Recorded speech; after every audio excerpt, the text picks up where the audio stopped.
Bonjour à toutes et à tous et bienvenue dans ce 34e podcast et premier de l'année 2023 consacré à l'évolution de vos FCPE au sein des PEG, PERCO et PERCOL des groupes EDF et Engie. Soit dit en passant, écoutez l'analyse de la CFE Énergie sur l'actualité des industries électriques et gazières, sans bobards ni blabla. Permettez-moi tout d'abord de commencer par vous souhaiter une excellente année 2023, pleine de bonheur, de bonne humeur, de réussite et surtout en très très bonne santé. Comme d'habitude, je vais scinder mon propos en deux parties. La première concernera l'analyse du contexte économique mondial et la seconde, celle des FCPE en cette fin d'année. Décembre a été très tendu et les différentes données macroéconomiques n'ont pas forcément donné une image très nette de l'avenir. En effet, aux États-Unis, les hausses de taux ont ralenti l'inflation et commencé à peser sur l'industrie et l'immobilier, mais la consommation est restée ferme et le marché du travail ne s'est pas affaibli, ce qui ne permet pas à la Banque fédérale, la Fed, d'assouplir son resserrement monétaire.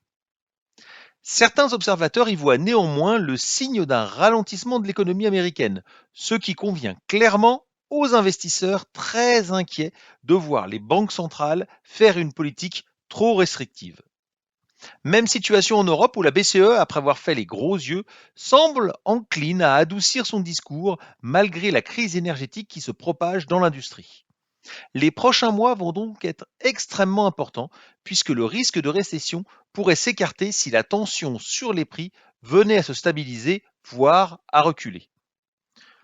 Du côté de la Chine, face à la tension de la population due à sa politique zéro Covid, le gouvernement de Pékin a choisi d'assouplir significativement ses restrictions sanitaires, ce qui relance clairement les contaminations. Les hôpitaux sont dramatiquement saturés, mais également la consommation et la production, et donc les anticipations de croissance. C'est donc la conclusion d'une année difficile pour les investisseurs.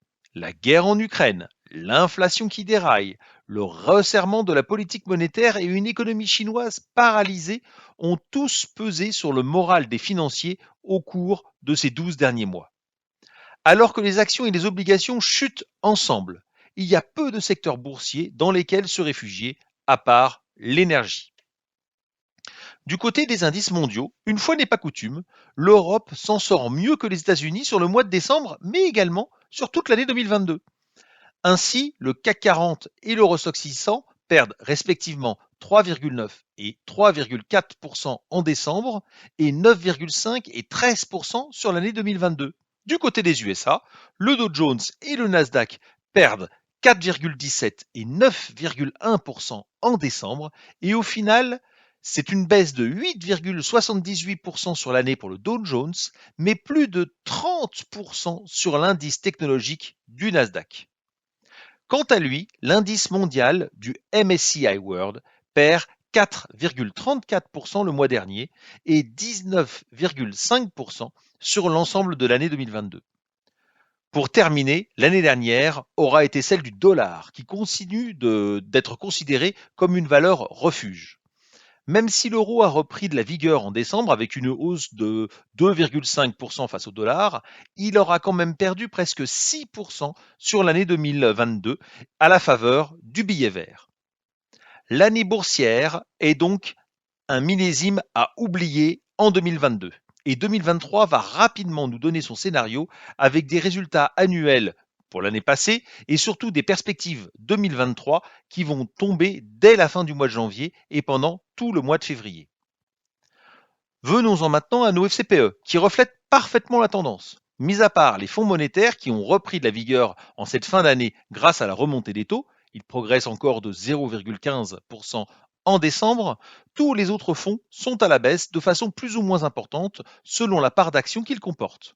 La palme revenant au FCPE Action Monde qui perd plus de 7% en décembre à la faveur de la baisse concomitante des marchés financiers, mais également celle du dollar au mois de décembre. En effet, ce fonds est particulièrement investi dans les marchés nord-américains et donc en devise américaine, donc le dollar. Du côté des FCPE, actions EDF et ORS, c'est le statu quo, puisque l'État a décidé de suspendre toute décision, finalisation de l'OPA puis retrait de la cote, à la fin des actions judiciaires engagées par les actionnaires salariés DFCPE, dont la liste CFE Énergie, l'association EAS et l'UNSA sont à la présidence. Un projet de loi poussé par nos fonds doit également être discuté à l'Assemblée nationale afin de nationaliser l'entreprise au prix de 14 €, ce qui serait un moindre mal au regard du préjudice de certains salariés. Voilà, c'est terminé. Je vous retrouve le mois prochain pour un nouveau podcast et vous souhaite encore une excellente année 2023. À très bientôt. Au revoir.